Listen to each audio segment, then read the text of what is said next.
जला दिया गया। किस प्रकार के और स्वयं गृह मंत्री और मुख्यमंत्री स्थिति ये होगी तो पूरे प्रदेश की स्थिति क्या होगी, आप सब लोगों को ध्यान में आना चाहिए। घोषणा पत्र के पेज नंबर 35 क्रम संख्या 27 पे बिंदु संख्या 23-24 पे सांप्रदायिक वैमनस्यता एवं धार्मिक उन्माद फैलाने वाले असामाजिक तत्वों के विरुद्ध कठोर कार्रवाई। प्रदेश में सामाजिक समरसता धार्मिक सौहार्द कायम रखने हेतु महती कार्य योजना बनाएंगे। ये कैसी कार्य योजना बनाएंगे, जहां एक तरफ पीएफआई जैसे आतंकवादी संगठन को कोटा में बड़ी रैली की अनुमति मिलती है, तो दूसरी तरफ रामनवमी और हिंदू नववर्ष मनाने वाले लोगों पर धारा 144 लगाई जाती है, प्रतिबंध लगाया जाता है। प्रभु श्री राम का नारे लगाने वाले के ऊपर एफआईआर लगाई जाती है। उदयपुर में भगवा पताका फहराने पर प्रतिबंध लगाया जाता है। ये कौन सा कानून और कैसी इनकी काम करने की दृष्टि है, ये इससे साफ दिखाई देती है। एक तरफ वो कन्हैया जो कहता है कि मुझे सुरक्षा दो, नहीं दी जाती। उनको पकड़ने वाले दो साथी शक्ति सिंह, और उन लोगों को जब थ्रेड मिलती है तो उनको भी कहा जाता है कि आपको किसने कहा अपराधियों को पकड़ने के लिए। इस प्रकार का जवाब सत्ता और शासन में बैठे लोग देते हैं, तब लगता है कि कहीं कहीं सरकार की मंशा ठीक नहीं है। जो जवाबदेही आपने जनता के बीच में दर्शाई थी, उस पर आप फेल साबित हुए।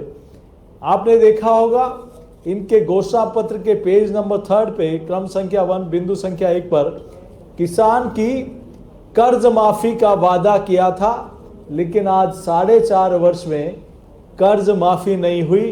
सैकड़ों हजारों किसानों की जमीन नीलाम होने की कगार पे है। उसका जिम्मेदार कौन है? राजस्थान की जनता और किसान चिल्ला चिल्ला कर कह रहा है। वो गंगानगर का किसान कन्हैयालाल कड़ेल, ऐसे अनेक किसानों ने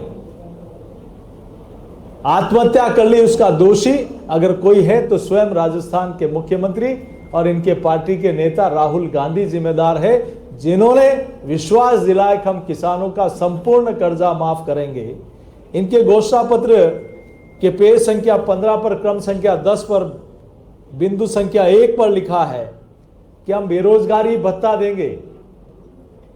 राजस्थान के युवाओं को बेरोजगारी भत्ता तो नहीं मिला,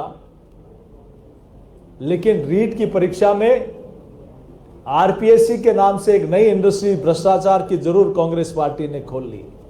मैं आपसे भी हाथ जोड़कर निवेदन करता हूं, ये बाबूलाल कटारा कौन है, जिससे गिरफ्तार होने के बाद कहा कि मैं 1.5 करोड़ रुपया देकर आरपीएससी का सदस्य बना।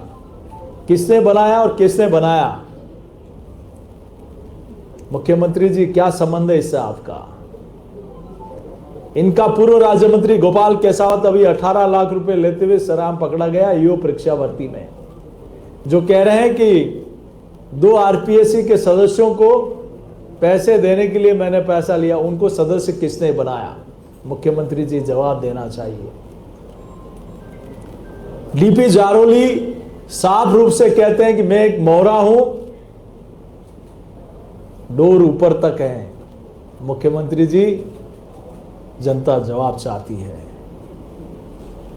आपके अभी कुछ ही दिनों पहले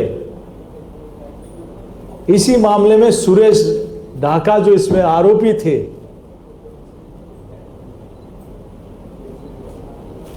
किसने मिलवाया? सलमान खुर्शीद जी को। मुख्यमंत्री जी, आपके और सलमान खुर्शीद साहब के क्या नजदीकी रिश्ते हैं? क्या एक तरफ राजस्थान की विधानसभा में आप कानून बना रहे हो जनता को धोखा देने के लिए, युवाओं को फिर से धोखा देने के लिए, और दूसरी तरफ इसके मुख्य आरोपी की जमानत के लिए आप सलमान खुर्शीद जी से बात करके सलमान खुर्शीद को आप वकील बनवा रहे हो। ये दोहरा चरित्र आपका। ये जनता, इससे जनता जवाब मांगती है।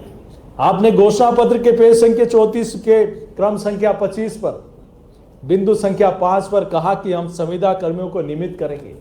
आज वो हमारे सारे भाई युवा साथी कई दिनों से सड़क पर संघर्ष कर रहे हैं। कौन जिम्मेदार है इसका? और पेपर लीक के मामले में राजीव गांधी स्टडी सर्कल, जिसके बड़े इसके संरक्षक कौन है? इसके ऑल इंडिया सेक्रेटरी आपके मंत्री हैं। क्या मुख्यमंत्री जी हम गलत कह रहे हैं तो इसका जवाब राजस्थान की जनता आपसे मांगती है। सीधा का सीधा रूप से आप अपराधियों के खिलाफ कार्रवाई करनी चाहिए और राजस्थान के उन लाखों युवाओं के हक के लिए, न्याय के लिए अगर युवा मोर्चा का कार्यकर्ता संघर्ष करता